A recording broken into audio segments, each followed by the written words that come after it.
hummingbirds, Joel Marshall here. Ha ha ha, okay, I'm not Joel. Thought I'd fool you there. But you're too smart for me. For now.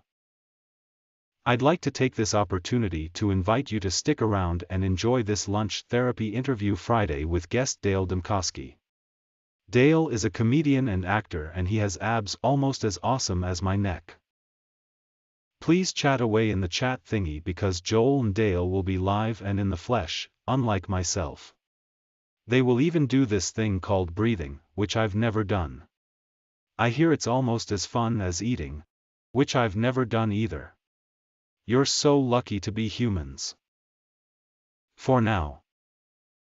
Anyway, as they say on lunch therapy. Hoi. Hoi. Hoi. I love you all and thank you for watching Lunch Therapy. What? That was an imposter! Get that guy out of here, that's not me! I think, security? We got Trash Panda security on this, we better take care of him. I don't know what's going on here. I think, like they're saying, the AIs are taking over the world, and I don't know what we're gonna do about it, but, I guess we should take the advice of Paper or Plastic, who was on the show last week. He said, be the pet, not the food. So, I don't know. It's pretty dark. I put that guy on Facebook, and whoa, we're getting electrocuted. It's a very electrical show today. Wow. Things are going nuts around here. That was, I don't know, I must have stepped on something. Damn, that boy is hot. He was, oh my God. One of our guests, Denis Fay, said when he saw that guy on Facebook, he said, please don't ever do that again. So that was really scary. Yeah, the guy's hilarious, though. He's got good jokes, and, I don't know, we're going to be replaced, I guess. And maybe they'll write jokes for us for a while, and eventually maybe we'll just be, I don't know, jesters in their court, the court of AI. That was eerie, creepy. Okay, the reviews are in. Let's get in this show called Lunch Therapy. I'm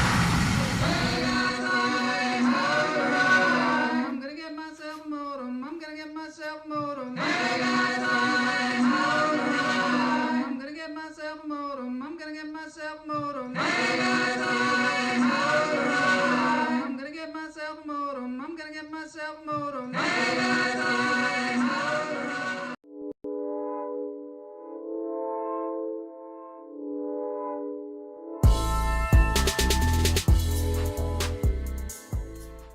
Oh man, we're gonna need some therapy after this. So it's a good thing this show is called Therapy. I got Dale in the green room. He's hanging out with my assistant Boney. They are, I don't know, swapping jokes.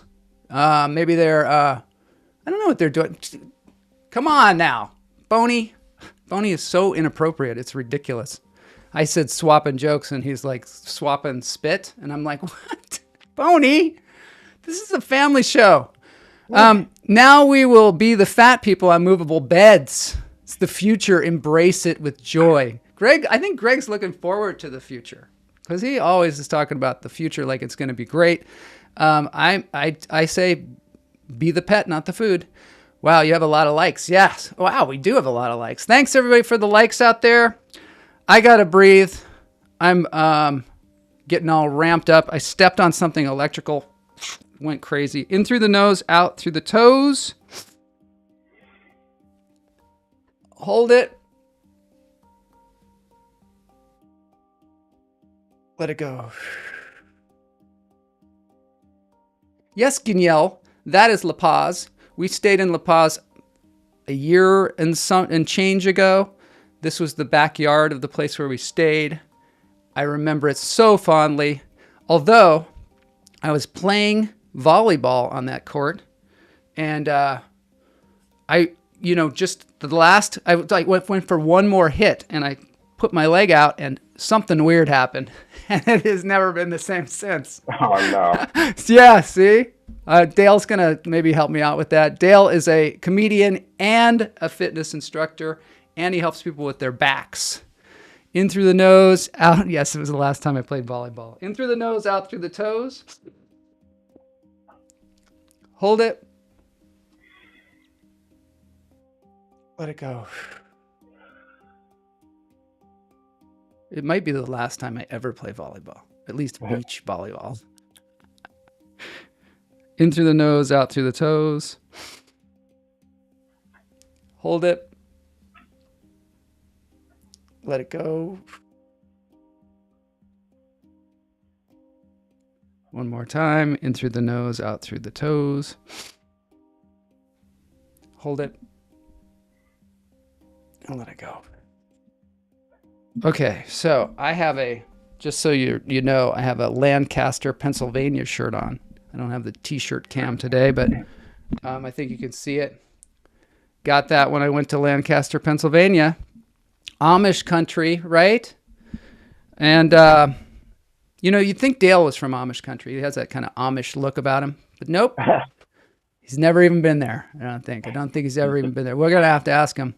I looked really good diving for that ball. Yes, I lost my hip. Endangered my hip. All right, let's listen to some piano. This guy's I'm so Paul interesting. At Elephant's World in Thailand. Paul. I'd like to tell you a little about an old bull elephant called Romsai. He's almost totally blind. Over the years, I've become very close to him and discovered he likes certain pieces of slow piano music. As he's blind, I'd like to think he gets some pleasure from hearing his favourite pieces from time to time. If he didn't, he'd tell me, as he's free to walk away if he chooses. I'm going to play him the slow movement from Beethoven's Pathetique Sonata. I repeat the well-known melody section a number of times, as he seems to like it.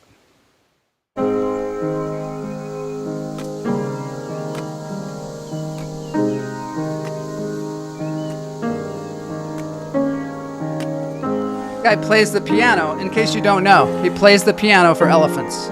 Love it. Yes, it's good, isn't it? I thought this would help us out today. This is a blind elephant, as he said.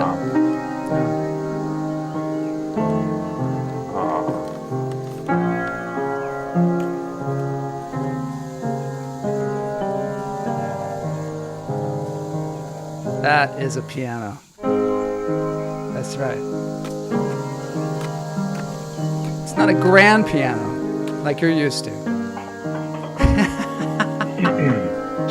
Yeah. Some people need things explained to them. As the AI comes about, we're getting dumber, I think. So I need to explain things. Blind melon. Yes. Blind melon. All right, I feel that pretty sufficiently relaxed now. Uh-oh.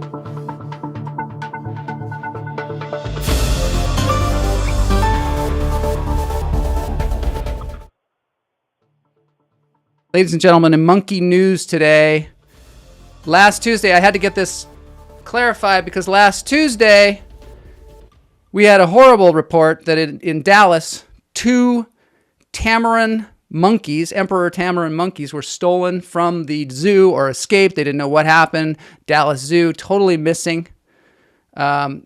Beautiful creatures that they are. Their names were Bella and Finn. They didn't tell us the names before because I think maybe they were afraid they might die. But you know what? They didn't. They found them. They found the monkeys. That is the update today. I had to give that to you before we get into this interview with Dale Dymkoski. This is the timeline of the horrible things happening at that zoo. They first lost a leopard, and then they found him, and then they lost some. Then somebody broke into this monkey cage, and then somebody came and stabbed a vulture, 30-some-year-old vulture. Killed it, and then the 2 emperor tamarin monkeys, Bella and Finn, suddenly were gone.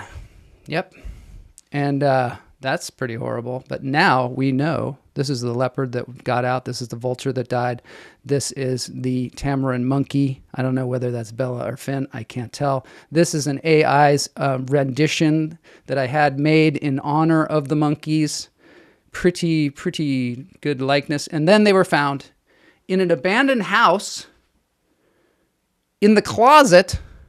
And apparently the closet has a chain link fence in it. I don't know why, but that's, and then here they are back in their dwelling in their special little warm huts. There they are. Let's see what the chat room says here.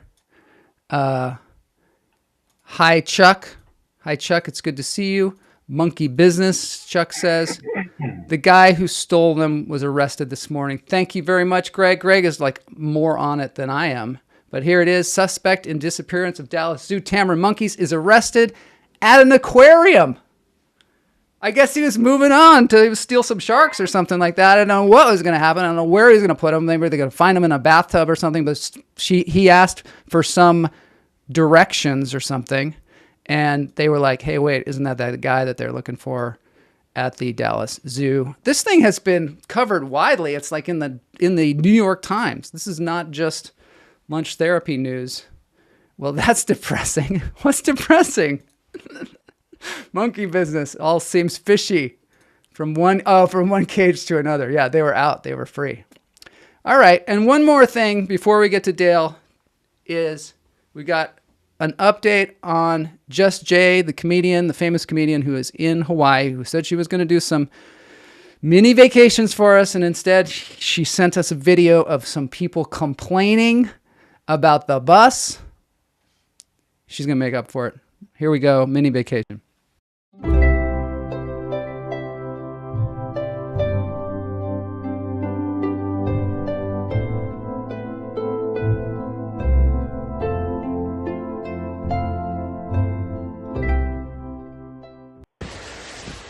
Here it is. Yay! They are babies. Oh, Joel, these might be baby humpbacks. I think they are. I think they're humpback whales. Can't really see them, but there. Oh, there goes one. Joel, Reaching. are you seeing this? This is Baby great. humpback. I love it.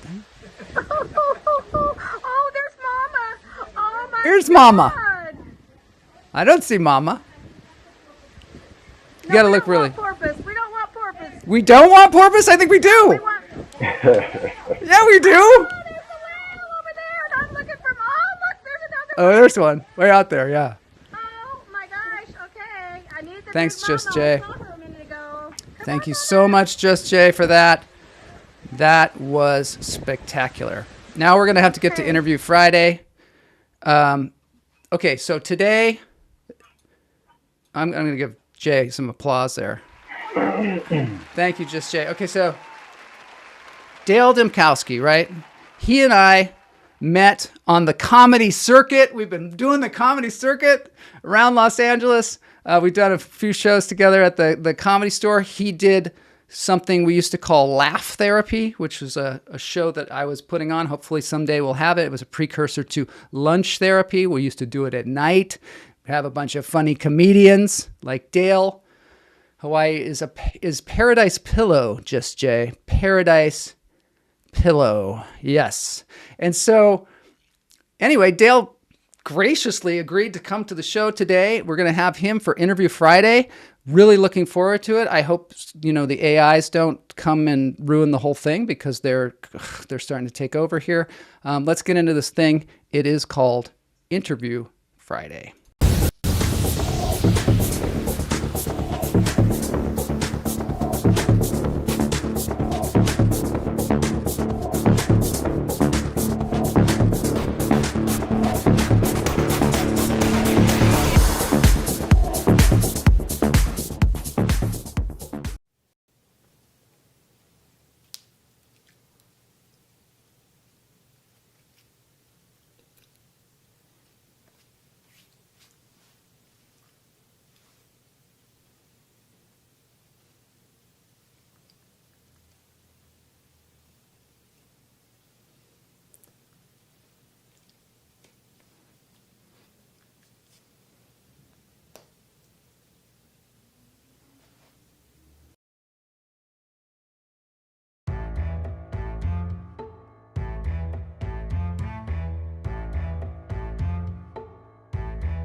Oh my God. Welcome to Interview Friday. Thank you, Joel. Great to be here. What an intro. Yeah. Hey, yeah. Did that relax you? Did you feel like the elephant and the piano and the breathing and all that stuff? What did it Love do? it. Love the nature. All this stuff is like, I got to tell you, the production value on this show is top notch. It's like through the roof, regardless of what Greg Wardla says. It is like through the roof. And Boney there in the green room is he's got quite the dark sense of humor. I got to He tell really you. does, doesn't he? It's like, well, that's what happens when you're dead. Is that you get, sometimes things that make us humans nervous doesn't bother you anymore because you're dead. Anymore. Yeah, and you know all the secrets and all that stuff. And anyway, it's so great to see you. You could be gone. You could not be with us, right? I mean, you've gone through some crazy things besides the COVID-19 and all that stuff. Yeah. What? Yeah. You're referring to, I think, the stroke that I had in 2019. That's right. Was just kind of crazy out of nowhere. And the timing of it couldn't have been, in retrospect, couldn't have been better. Right before the pandemic in 2019, the end of 2019, I woke up one morning with like just blurred vision loss out of the corner of my eye. It was the weirdest thing. And, going to the kitchen to get ready to go to work. And my girlfriend at the time comes in and she's like, noticed that something was wrong with me. She at that time goes, you think you're having a stroke? And I was like, no, that couldn't be a stroke because nothing else was wrong. Like I didn't feel any numbness or tingling, the signs we normally associate with a stroke. Yeah. So I went to work for a couple hours and, talked to my stepmom via text. You went to work? Really? I went to work for a couple hours. Yeah. Wow. It's the thing about a stroke, which I learned later. It's the thing. If you don't really know about these things until you have it happen to you or a family member. But strokes aren't painful. There's symptoms that you're having it, and then you got to pay attention that once you know that you're having it, get to the hospital right away. So I went to the eye doctor after that. They did some tests. They're like, everything looks fine. Your optic nerve looks fine. Your the something else that they looked at, everything looked fine. He's like, maybe you should go to the emergency room, just get a scan just to make sure, and went to the emergency room and they said, I had a stroke, not just a little stroke, but like a real stroke. And which is crazy because I've been a fitness nut my whole life. Yeah. Does that have anything to do with it? Does being a fitness person, does that help you not get strokes, or it doesn't, right? Being fit lowers your risk of having a stroke. It does. Especially as you get older. So every decade that you age, you have a higher risk of just having a stroke, just by the numbers, and the more in shape that you are, more that you exercise, you lower that risk. Yeah. But what they found out was that I had a condition, a hole in my heart, that's a congenital condition that 1/3 of all people have it when they're born. Yeah. And it's just it's just a thing that you have, like when you're in the womb, the two halves of your heart fuse together. And for some people, there's a little bit of a hole. Mm-hmm. And when you have that hole, you have a higher risk of having a stroke. And there's like several athletes, like if you kind of Google strokes, professional athletes, there's several professional athletes that have had these strokes, and they correlate it with that condition. So they don't know why, but there's a correlation. That is wild. Did a little procedure, closed it up, and Oh, so they actually did a procedure on your heart as well. That's why you were in the hospital. And so just to be clear, if you're having a stroke, what are the symptoms? So that it's like loss of vision, or tell us. Yeah, so loss of vision is one of the things that I think that is less known. And people know about numbness, tingling, paralysis, confusion, slurred speech. Those are all the sort of, I think that most people know about those symptoms. But having a little bit of blurred vision, or like just weird vision thing, or a headache, a severe headache, can be signs of having a stroke. And as the day went on, and I think looking back, I was probably just starting to have the stroke when I woke up. As the day went on, I started seeing like little like rainbow flashes in my vision field. Yeah. And I was at the eye doctor at the time. He couldn't quite figure it out. Wow. Yeah. That's amazing. So yeah, but it's important to get there as quickly as you can, basically. Absolutely. And then what do they do? Do they give you some kind of medication or something when you get to the hospital? Like that? No, what they do is they just it? watch you. They watch you. Yeah. There is a thing, like if you're having a severe stroke and they know it and you get to the hospital within, I think it's 3 hours of the onset of the stroke, they can give you a drug that can reverse the effects of the stroke.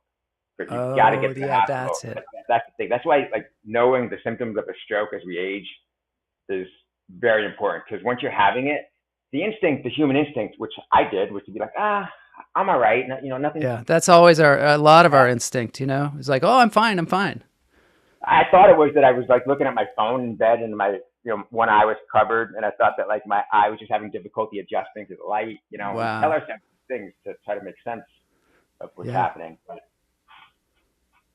so I met you doing comedy. How did you ever get into comedy? What were you a fitness trainer first, an actor first, or what? Yeah, I've been at it acting for years. Started in New York. I came out to LA in about 2004 after having already lived in New York for about 8 or 9 years. And I turned 40. That's what happened. I turned 40 and just trying to look for ways to challenge myself. I've taken a million acting classes. Yeah. And I was kind of like, didn't want to take any more acting classes. I was kind of done with the acting class thing. And I was trying to find a way to just challenge myself. And I saw a friend do a comedy show with at the Formosa Cafe, and she was in one of my acting classes. And I'm going to be honest with you, my friend was somebody who, when I saw her outside of doing stand-up comedy, she was a little bit kind of annoying. Like her behavior, just a little bit kind of annoying, right? Like an extroverted, just trying attention seeking. When she was doing comedy, though, it was as if she channeled all that, and I just saw, oh wow, like that's a really good outlet. Like I just saw somebody that had a lot of creative impulses on stage, and it was much more channeled and much more centered. And I was just really intrigued and impressed by that. And I just turned 40, and I was like just looking for ways to challenge myself as a performer, and took a comedy class, did the showcase, and as you know, like once you start doing showcases and you get out there, other people ask you to do shows. And my mantra over the years has sort of been to say yes to things. When people ask you to do things, say yes, to be open and available to different experiences. And so then it turns out that I just loved it. I love comedy. I just love the whole aspect. And which is kind of funny too, because people who knew me growing up, I think that the last thing they would tell you is that Dale is funny. Really? Or that Dale is going to be a comedian someday. It's just never in the cards. Preposterous. What were you like when you were a kid? Oh, very quiet, serious? Very serious. Really? Very serious. Yeah. So that's why like comedy and humor has been something through my life that I found that sort of changed my perspective on how to deal with life. And the whole process of doing comedy puts in like, it's all the things that I like to do in one place. And you don't have to depend on anybody else. There's no, you're the director, you're the writer, you're the performer, and, for me, comedy is about expressing deeper truths in a really artful way and getting people on board in real time, So that's how I use comedy. Like to me, it's like, it's not even a matter of like, I think I'm so funny. It's a matter of like, I have to do it to process life. It is a great way to process life. And also you do bring yourself to the stage. Like you have very solid sets that are funny, but it's also very personal too. Like you talk about your hearing aids, like you had like hearing loss when you were a kid, right? Yeah. You talk about you were born that way. Yeah. And you talk about it on stage in a funny way, and it's a great way for people to relate to one another, I think, is humor and obstacles. And is there anything that you do in your life that helps you overcome adversity? Because obviously, to me, you seem like somebody who's super upbeat through some difficult things. How do you keep, your head right? it's just tools, right? Like exercise is just like been a part of my life from when I was, very young. I started lifting weights at 10 years old. I had my uncle's weights. Did you? And I was like, I wanted to be strong. I wanted to be strong like my brother. And it just kind of sort of stuck with me. For whatever reason, I got hooked on it. And, there's a chemical change that happens in the body when we exercise. Endorphins, growth hormone, testosterone, all those good things that happen in the body that lift you up. And I handwrite in a notebook just to get the feelings out. Those are the tools that I use. And now comedy, like just going to open mics if I have to, if I'm not having any shows in a given week, and working with people. As you know, I also do fitness training, and that's been a sort of a constant in my life. And just being able to work closely with people and affect change in some way has always been like, I just feel really lucky that I get to do that, Yeah. And I think that as a comedian, you do that too, where you introduce people to new things and you have a communal kind of experience. I think that's the best kind of comedy, is when you're like in dialogue with the audience. Let me try and figure this out with you, Yeah, totally. In fact, I've always seen similarities between what I do training with what we do as comedians, because what we're trying to do is elicit a response from the people in front of us. And training wise, I'm using verbal cues to get people to do something that they wouldn't normally do or do on their own or wouldn't otherwise do. And comedy's the same thing. We're using sort of word sorcery, word trickery to elicit an unconscious response from the audience, So it's very similar. I like that. I'm going to play a clip of you from Flappers just so people see you on stage. Here we go. Look out. This is kind of fun to play clips on this show. All around town, please welcome the very funny Dale Dymkoski.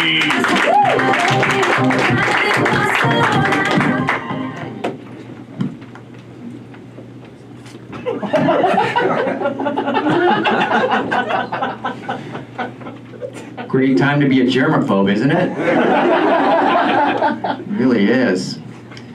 Great to be here. Thank you for coming out to support live comedy. This is great. I get told a lot I look like Quentin Tarantino. Okay, that hurts my feelings. I'm not gonna lie.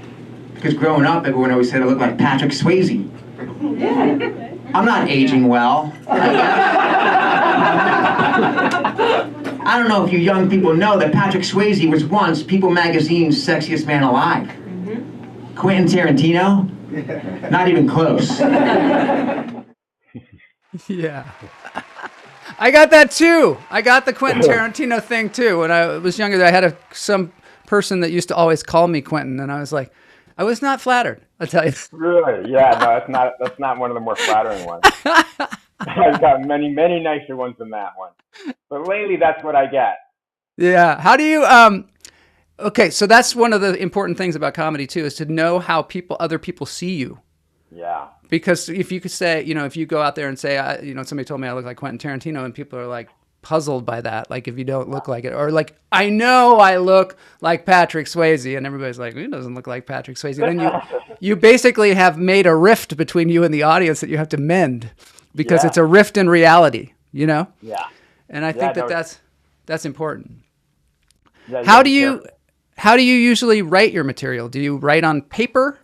Do you talk it out, record it, or what do you usually do? It happens all the time. It's always happening. And, I like to write things down in a notebook. And then what happens is, a lot of times what happens is during exercise, when you're doing things where your conscious brain kind of slows down a little bit, is when the creative things pop up. It totally happens to me too. Yeah. You know what I'm talking about. You know exactly what I'm talking about. Yeah. So like I'll be on the rowing machine and heart rate up at like 150, and then, oh, that's a joke. That's the punchline right there. And then I remember. So it's always sort of going. So I never really feel like, I know a lot of people are like, oh my God, you got to write it down or else you're going to forget it. Because I write a lot of things down that just never make it anywhere. But it's when things keep coming back that I know, oh, that's something that I got to work on. That's so true. You're right. They kind of return the really important ones or whatever. Really return. Do you think it's the blood flow when you're working out? my dad is an artist, and he says that he gets a lot of his good ideas when he takes a shower and hot water hits his head. And I don't know, maybe that stimulates blood flow as well. I don't know. Yeah, I mean, stimulating blood flow is definitely, the simple way to think of it. Red blood cells is oxygen. Oxygen is life. And then, exercise increases testosterone, growth hormone in the body. Those are the things that, again, promote growth and life. So the more you can do that, the more chances you have at creative impulses, I guess. I don't know how people do without exercise, because for me, like you said, also it gets your conscious mind just sort of, it releases it a little bit. Like you're not as, for some reason, when I work out, I am just not as harsh on myself. I don't know why that is, but it's maybe because I'm engaged in an activity that is strenuous and takes a lot of attention. But it seems like a really good thing to do. Also, okay, so you also, I highly recommend it. Greg Wardle says we're going to be laying around in these beds and floating around like in WALL-E. Have you ever seen WALL-E? Yeah. No. Yeah. Well, WALL-E, the dystopian future is that the robots are doing all our work for us, and we just lay around in these beds and drink big gulps. I'm concerned. I'll be honest. Have you been paying attention to all the artificial intelligence stuff that's going on lately? Yeah, and the data, like this. I feel like we live in the age of information, and data is kind of like we're in the nuclear age, where the Manhattan Project in the 40s. Yeah, is where we are now with information. I just started watching the Cambridge Analytica documentary, and it'll just blow your mind. I know that people don't kind of need to check out because it's just too much, but what they know about us is just it's just insane. They know you get these ads in your email or on your Facebook, and you're like, how is that possible? Like, is there a mic? Are they listening to me? Like, how? Yeah. Did you ever get an email with ads that you didn't even say it to anybody? You just thought it? I know. It's because they can predict your behavior based on all the data they have about it. It's so scary. I remember I was at work one time too, and two of us were having a conversation about something, and then all of a sudden an ad for it showed up on my screen, and I was just like, wait, is that because I was having a conversation? How did that affect me? Which way? Reverse? Did I see the ad and then talk about it, or did I talk about it and somehow it showed up? It's nuts. Birds aren't real. Epilepsy Hollywood says birds aren't real. Have you seen the Birds Aren't Real movement? They're hilarious. You got to check them out. Movement? No. Yeah, there's a movement where they say that they're drones. I mean, it's a spoof movement, but they're basically like QAnon for saying that birds are not real, and so we're trying to perpetuate that on our show. An offshoot of the flat Earth movement, I would imagine. Exactly. So Matt Wright says, we had a touring sound engineer that soaked all the mics in the clubs with Listerine. We thought he was nuts at first, grew to love it. Yeah. I mean, I think there's definitely something there. So this is funny, Joel, because, we've been out since with the pandemic. And then when we started getting back after 2020, started going back to open mics and stuff. Yeah. Everybody was making a thing of like wiping down the mics and spraying down the mics. And I have a mic at home. So I was like, I'll just bring my own. I was doing that too. Yeah. So, but and I still do it. And but people think I'm like an asshole. Like I know. You get like an asshole. Like you're a dick. I even had some guy at the fourth wall just start talking to me about Joe Biden or something because I did that. He was like, Joe? I think I know. He's like, I guess you voted for Joe Biden, and I was like, I got 0 to 60 kind of angry, just in that moment. I was like, hold back. Yeah, no, and I was like, I couldn't believe that someone would give me a hard time about that. It's become a political thing because you know why, because you know who, and it's just nuts because it's science. Again, I have a master's degree in science, so when people start getting crazy with me about that, it's like you're just being, again, manipulated by the data, the information that's out there. Somebody's trying to manipulate you a certain way, and you're taking the bait. It's like you don't know what my health issues are. Yeah, you don't know exactly. That was what I was saying was, I lost my a big portion of my sense of smell from a flu or something. And so when COVID came around, I was like, I don't want to get COVID because I could lose all my sense of smell. And then somebody else was like, well, maybe you'll get it back. It's true. Maybe I will. Let's see some of the comments here. All stuff is crazy. Chat GPT passed the bar exam. Oh my God. Did it though? Did it? Somebody told me it passed some MBA exam as well. Joe, did you hear that they now have chat bots that can write jokes? Yes. I wrote an intro on this show with Chat GPT one time. I'm telling you, there were some jokes in there. There were some good jokes in there. Man. There were 2 jokes that were funny. And then there was one that made absolutely no sense. Something about cows and politicians. Oh my God. That's going to be like the steroid era for baseball. It's like comedians are using chat bots to write their jokes, you know? Yeah, actually, I had an audition yesterday that actually was something that I really enjoyed. It was like a commercial audition. And it was a few paragraphs. And I thought about it afterwards. I'm like, I bet you Chat GPT wrote that. I really do. Because the way it was written was sort of like, it was a lot of text. Yeah. And I'm just wondering if that's what they did. But I don't know. I would never know. How could I tell? Yeah. Yeah, we're going to see more and more of that. Wow. Took them apart and soaked them in stuff. Afterwards, they smelled great and not like beer and ass, and we didn't get sick. Right? It seems like it would totally short the neck. These microphones are the most disgusting things when you think about it. You get people like doing like beatboxing into it and stuff, spitting into it, and it's like, are you kidding me? And not to mention what comedians are talking about these days, where they're putting their mouths in sexual situations. Oh my God, I know it's all ass jokes these days. You do a bit about asses. I think it's Brazilian asses. You do like an entire set on Brazilian asses. A much more clean, more sanitized version than what we were just talking about. Yeah. Yeah, definitely. But do you find that you go to you do a show and like 4 or 5 comedians are talking about eating ass? Like that's the main joke thing.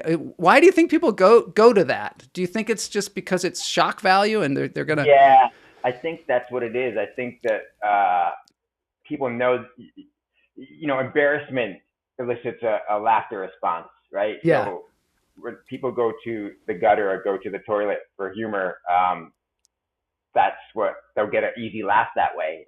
Yeah.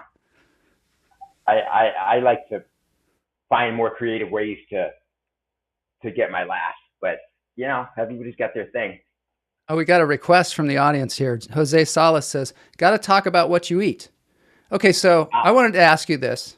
Yeah, what do you recommend people eat, and what do you recommend people don't eat? To keep it simple, it's just don't eat processed foods. Eat natural foods. That's just really the simplest thing. If you are eating things out of a can or a box a lot, or microwavable meals, they're going to be loaded with preservatives. Just natural foods. Fruits and what do the preservatives do to people? You think it would preserve you, right? It's chemicals in the body.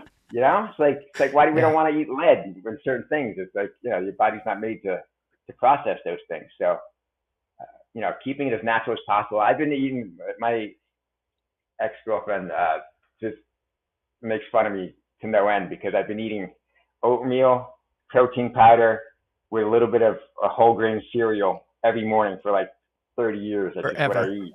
Yeah. It just gets me going. It fills my stomach. Here's the thing. Most people start their day and they don't eat enough to start. And then they get hungry and they're always they're behind the 8 ball the whole day. And, then they don't have enough energy to get through their day. And if they work out, it's not that great of a workout. And then dinner time comes around or later in the afternoon comes around and they're starving. Yeah. And then it's like, let's get that burger and fries, because your body's hungry, it wants to. Yeah, it wants the most calories possible, most fat, whatever it can get. Yeah. So I like starting today with the oatmeal and the protein powder. It just kind of sets me up to have a good 3-4 hours of the morning where I'm like full, I've got energy, and then I can make it till lunchtime. Don't you think energy is like the big thing, as you get older, like trying to have the same energy? Because I'll tell you, I don't have Yeah. as much energy as I used to, especially since the stroke. That changed everything for me. I can't quite work as much as I used to, Mm-hmm. and it really is important to find ways to, especially as you get older, to sort of prioritize the things that you want to do each day. Yeah. I've also been looking for ways to kind of generate energy in the body. Do you have any recommendations for that? Generate energy? Yeah. Is that a thing? I mean, is that a possibility? I don't know. I've just never heard it sort of termed that way. Generate energy. So Yeah. you know, energy is derived Kind of exists. from food, right? So potential energy from calories that we eat, and then you got to burn it. So your metabolism is the mechanism that burns the fuel that your body uses. That's where exercise comes in. Exercise is like a regulator. You know, you like regulate your metabolism through exercise. And the thing where people, you know, the health risk that people have with, you know, diabetes, and that's just a matter of like, just not, you know, spikes in insulin, right? So if people eat a lot of refined sugar, you're going to have spikes in your insulin levels. And what you want to do is find a diet that's going to maintain a pretty stable. That has helped me a huge amount recently, because I always struggle with my weight all my life since I was a little kid. Really? Yeah. Oh yeah. Just I've known you've been very thin. Well, thank you. Because I like work at it, but I do still kind of fluctuate. But I'd like to not be as obsessed about it. But one of the things that really helped me was I stopped eating processed sugar, or at least large portions of it. There's still some of it in the food that I eat. But my appetite just even out. Yeah. I feel so much better. You know, I don't feel like I'm at the whim of food. You know, at you know, like I'm being pulled along by food, like desire for food. Yeah. And I think it's because of the sugar, like the lack of sugar. Now, don't get me wrong. I want to be very clear and very honest here. I'm an eater. I have a sweet tooth. Yeah. And I've always regulated that by just making workouts be like the primary thing. Yeah. And then I treat myself to understandable. Food. Totally understandable. I just, for me, I was kind of amazed that I could let it go. Yeah. And it's worked for me so well in the last, I don't know, 6 months or something like that, that I'm really enjoying it. Matt Wright says, what about holotropic breathing? Anybody know what that is? Know what holotropic breathing Matt, you're is. gonna have to tell us. That? Suburban myth. Oh, I don't know. I'm going to move on, because I imagine I do alternate nostril breathing. I don't know if you know what that is, but that's pretty interesting. It's like an Indian technique. You know, any kind of breath work is always going to be good. It's why, like, when people ask me about yoga, like, I have sort of like movement and strength issues with certain parts of yoga. Some positions that yoga puts you into are not great for the body, particularly the back. It's been an area of expertise for me. But having said that, those issues aside, all the breath work that yoga has is great, right? So anything that you're doing breathing wise, like meditation and breath work, great. Because it lowers your blood pressure. That's like studies. I feel like it does. Yeah, I really feel like it does. Howard Ronan says, coming home after a show and grazing is my weakness. Help me, Dale. Yeah, so then I would say you got to get yourself full before you go out. That's a trick I tell people. If you're going to a party, you know, there's going to be food, you know, you're going to be tempted to eat and drink. Make sure that you're satiated before you go. Yeah. I don't like to eat before performing. Yeah, I get it. Me too. So, but then you have to just find a particular meal that's not too much. Yeah. You know, you don't want to have a big greasy meal, but you might want to have like a salad with like a lean protein, you know, and several hours before. I'm not saying like right before you leave the house. What do you do before you go on stage? Do you get nervous before you go on stage? Oh yeah. And how do you mitigate less and less as time goes on, but I prepare. That's how I mitigate it. I prepare. I'm like obsessive about being prepared. You are. Do you? How do you rehearse? Do you rehearse at home with a microphone, with your own microphone, since you have your own? Sometimes I do. Sometimes I do. Sometimes it's like I just go over it like in the shower. But it is physically speaking it out loud. It's not just thinking it. Yeah. Greg Dean said that on our show. He was on a couple weeks ago, and he said if you rehearse it in your head, that's how you're going to perform it in your head, which is what you don't want to be. You want to be talking to people. So you've got to get it out there. And I think that really makes a lot of sense. And also, one of the things he was saying is you prepare your set, but don't stick to it exactly. Yeah. And I think that's so important for performers, because I really think if you go up there and do it like a monologue or something, like there's a fourth wall, you look a little crazy. Yeah, no, I have to say though, and I appreciate Greg Dean. I followed his stuff online, and he's very big about act outs. Really, he's really good at teaching your act outs. Tell the story, know the story you're going to tell, and then relive it so that you could paint a picture for the audience. Yeah. And I'm a very big on the written word, so I do try to make sure I have my script memorized. What I'm trying to work on in recent years now is to not be so married to the script, if you will. You know, totally get that. That's something I see a difference between him and Steve Rosenfield too. Steve Rosenfield in New York, the American Comedy Institute, he's very specific about the words, which I also appreciate, you know, because he knows, because there are certain phrasings work and certain phrasings don't. You kind of find it as you do it, and it's often surprising what works and what doesn't. Yeah, no, it is. It's I mean, that's another one of the amazing things about comedy to me, is that it's so kinetic and just in the moment. Like, you can't even put your finger on like 30% of it. 70% of it you can analyze and talk about, and then there's like 30% of it that's just like magic alchemy, you know? I know. I mean, I talk about this. The Steve Martin talks about it too, where some of the biggest laughs he got were just on asides, like just a word, you know, like darn. You know what I mean? Like something they didn't expect would be a laugh, but all of a sudden it's a laugh. Like one of the biggest laughs. So it's interesting. It's always evolving. It's an always evolving creature. And I think that's what's so fun about it. And it's so immediate. All right. So I want to now talk about back pain, because I know people are going to want to hear about it. Let's see. I want to show a little clip. Do you suffer from back pain? I mean the kind of pain that makes it hard to do the things that you love, as well as normal everyday activities. Sucks, right? I mean, it's hard to be happy if you're in pain with no real sense that it can get better. And certain things that we do every single day can actually make it worse, like sitting at a computer for hours, driving. And some of the things that people will tell you that'll make it better can actually make it worse. I'm Dale Dymkoski, and I have been where you are. I'm a personal trainer for 25 years with a master's degree, as well as my own debilitating lower back injury that I successfully recovered from. If you suffer from disc-related lower back pain, I can help you fix it by using my science and logic-based approach of making tiny adjustments to offset inefficient movement patterns and muscular imbalances that help set the stage for back pain. Now, one of the first things that almost everybody could benefit from is to increase the flexibility of the hip flexor muscle group. Now, this is a muscle group that flexes the hip and is chronically tight in most people who sit and drive for long periods at a time. And if you don't counteract it, offset it by doing this stretch, can wreak havoc on your lower back. So just starting with this simple hip flexor stretch 3 times a day for 30 to 60 seconds can be a huge step in the right direction for helping you get out of lower back pain. That's why I created Back to Back, because I found that the totality of making these tiny adjustments with the stretches and the strength exercises done consistently and with intention can actually make lower back pain go away forever. I'll give you daily exercises and routines designed specifically to alleviate back pain and improve your posture.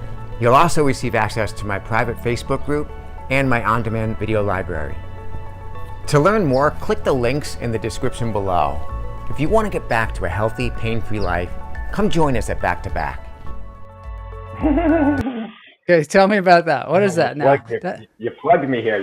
I did. I got an ad. I got an ad in there. Hey, what I love about your show, Joe, is that I get to talk about my whole self. You know, like, a lot of times you know, it's just you have to leave a part of you behind. Yeah. Compartmentalize. Yeah. Yeah, I love it. Good. I'm glad. I'm glad to hear it. Yeah, no, I hurt my back a long time ago, and then every couple of years I'd get like a flare up, and then I was doing a lot of CrossFit about 10 years ago, and it really hurt my back. And then I went to get imaging. I had 4 herniated discs, and had this other condition called spondylolisthesis, which is like kind of like basically it's like a broken vertebrae. Mm-hmm. And you know, I don't know if you suffer from lower back pain ever, but it can be really painful, you know. Yeah. Oh yeah. And My God. I found a great physical therapist, and I did a lot of research. You know, I got my master's degree, and studied this one particular doctor. His name's Dr. Stuart McGill in Canada, and he's got this whole approach, and it's basically about relearning how to move from the hips. Like most of it, like our vertebrae is a very mobile joints up and down the spine, and if you're just unconsciously going to bend down, and you're not really thinking about it, you'll bend it your spine. Right. Yeah. But what we have to do if you have back pain is not move your spine, but move from the hips.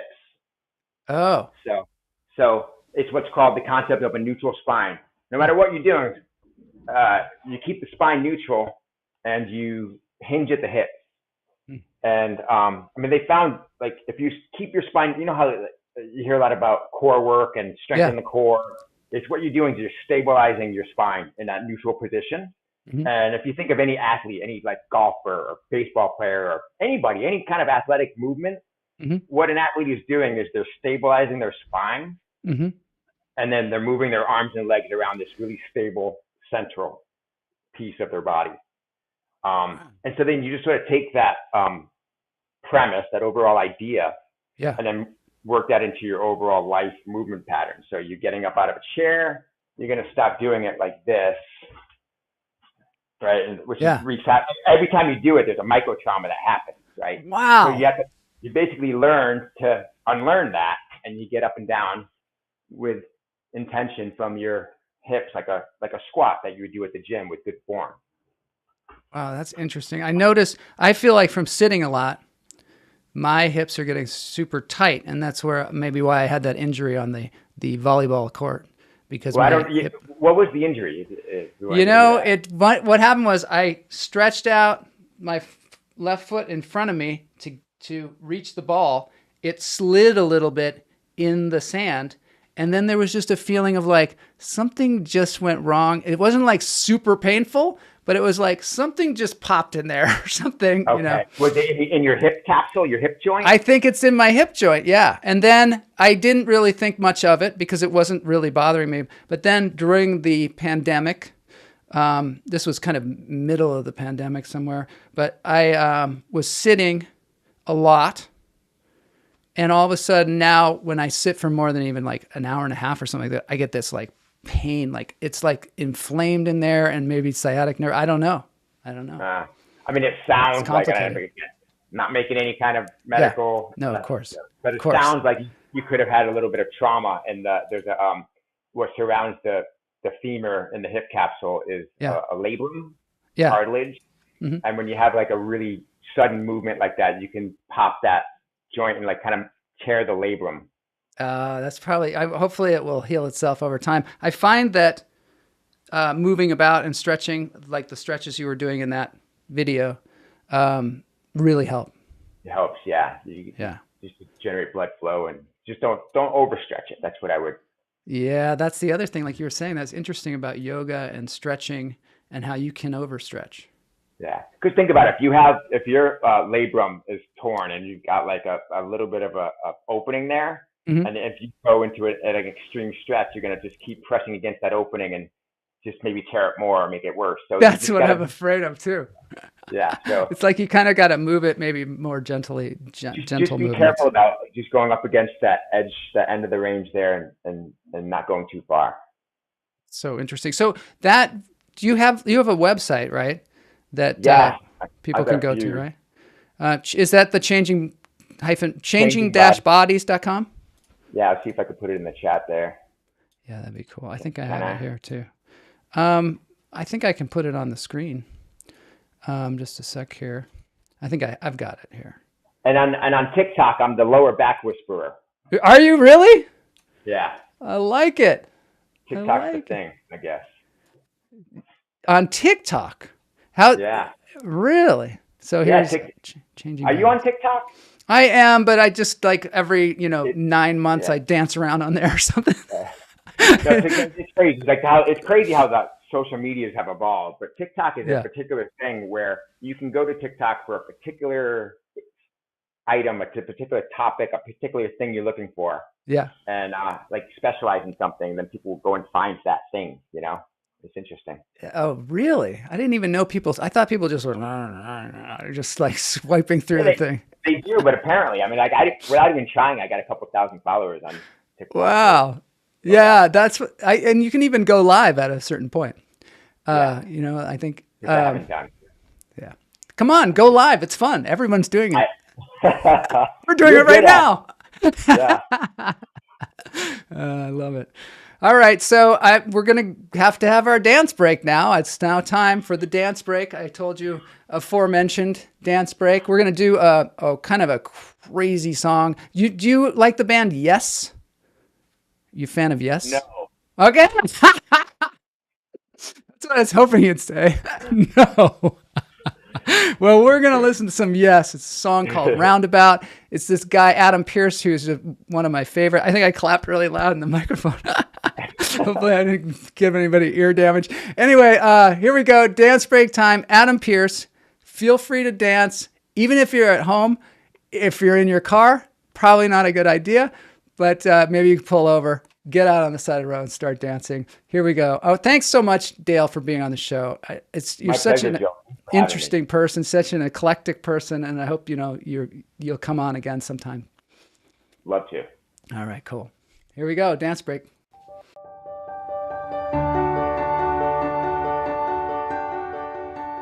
Welcome back, y'all. This is the first time we've attempted some Yes on this channel. I wasn't about to learn all that, so I invited the master, Kim Roy, and his son, Treasure Roy, over here to show us how it's great done. Band, Take it away, Kim. And Adam Pearce. You'll know this song. Do you know this song?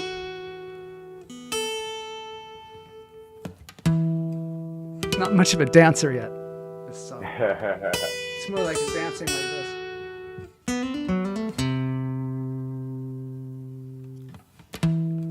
This song really starts going pretty soon here. It's gonna really get. It's a slow burner.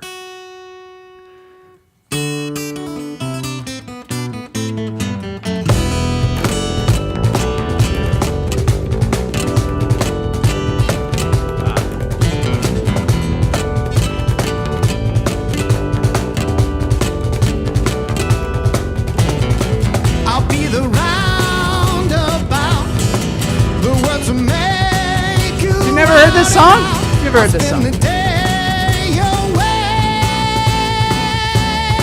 Calling morning, driving through the sound and in and out the valley.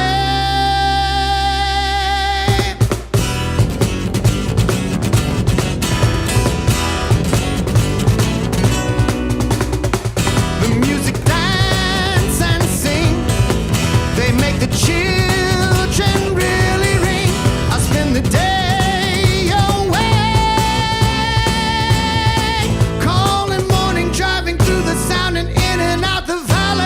Adam, yeah, I love Adam. In and around Adam and his pals. Mountains climb out of the skies and they stand there. 1 mile over, we'll be there and we'll see you.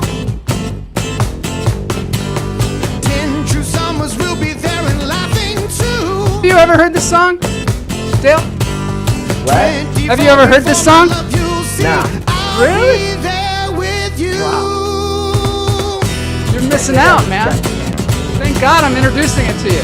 This is one of those great songs. I will remember you. The silhouette will charge the view of distant atmosphere. Calling morning, driving through the sound and in and out the valley. In and around.